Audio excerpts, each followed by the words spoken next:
Hi everyone, welcome to my channel Biocatalyst 2021. In this video, we will study the next phylum of kingdom Protista, that is phylum Protozoa. So let's study the general characteristics. When singular, it's called Protozoan or Protozoan. Plural, then they are called Protozoa or Protozoans. These organisms are believed to be primitive relative of animals because of animal-like behavior like predation, motility and absence of cell wall. So when we look at these three characteristics, that is predation, predatory behavior, motility, that is they can move from one place to the other, and absence of cell wall, these three characteristics made the biologists believe that these organisms belong to animal kingdom or they are animals, and historically they were regarded as one-celled animals. But now with the new classification, all the unicellular eukaryotic organisms are placed under kingdom Protista. That is why now protozoans are placed in kingdom Protista and they are no longer believed to be animals. Their size ranges from 1 micrometer to several meters. So they can be as small as 1 micrometer and as long as several meters.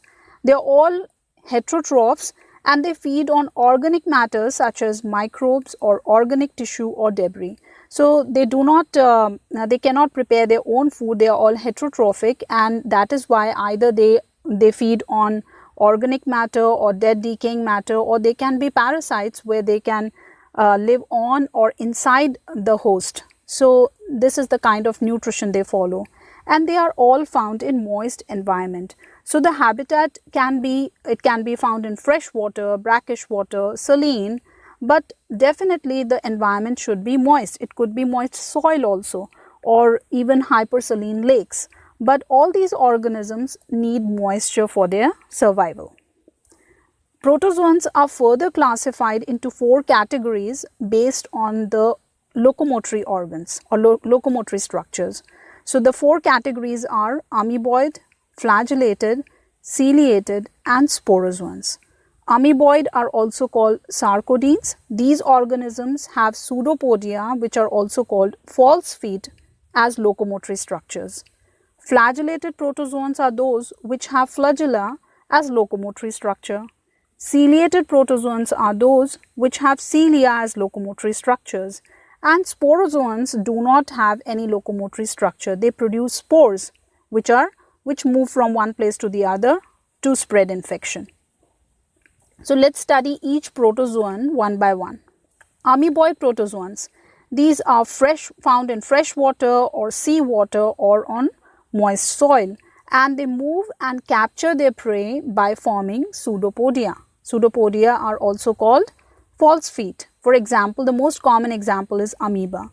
Some of these organisms can be parasitic, example entamoeba, and if they are found in salt water, that is marine forms, have silica shells on their surface. So this is a figure of amoeba, and we can see the pseudopodia, which is called false feet, and these false feet are used either to move and also to capture their prey. The next figure is of entamoeba histolytica. This particular protozoan cause amoebiasis, that is amoebic dysentery. The next protozoans are flagellated protozoans. So from the word we can understand they have flagella as locomotory structures. They are free living or parasitic. So they can feed on any organic matter, or they can be found as parasites either on a host or inside a host. When they are parasitic, they can cause various diseases. For example, sleeping sickness is caused by the flagellated protozoan, which is called trypanosoma. So the next figure is of trypanosoma, and it causes sleeping sickness. The next protozoans are ciliated protozoans. From the word we know, they have cilia as locomotory structures.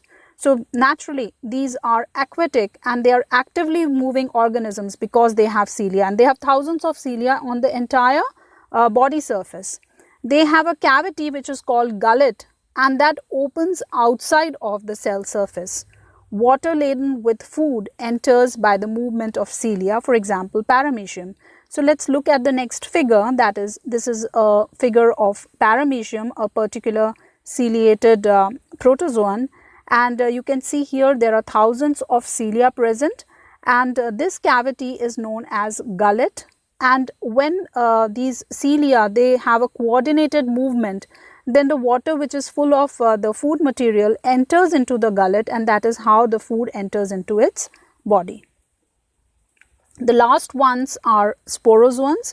These are non-motile, parasitic and spore forming protozoans.